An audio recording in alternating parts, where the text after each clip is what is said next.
तर काय म्हणावं हिला? ताई ती तर काय माणूस आहे, घालून बसते आणि सगळ्यांचीच लाडकी.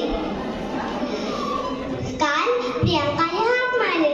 तिने बोललं मी झोपले म्हणून सांग. चक्क खोटं बोलायला सांगते मला. आणि आई बोलते मस्त खटवलंस हा.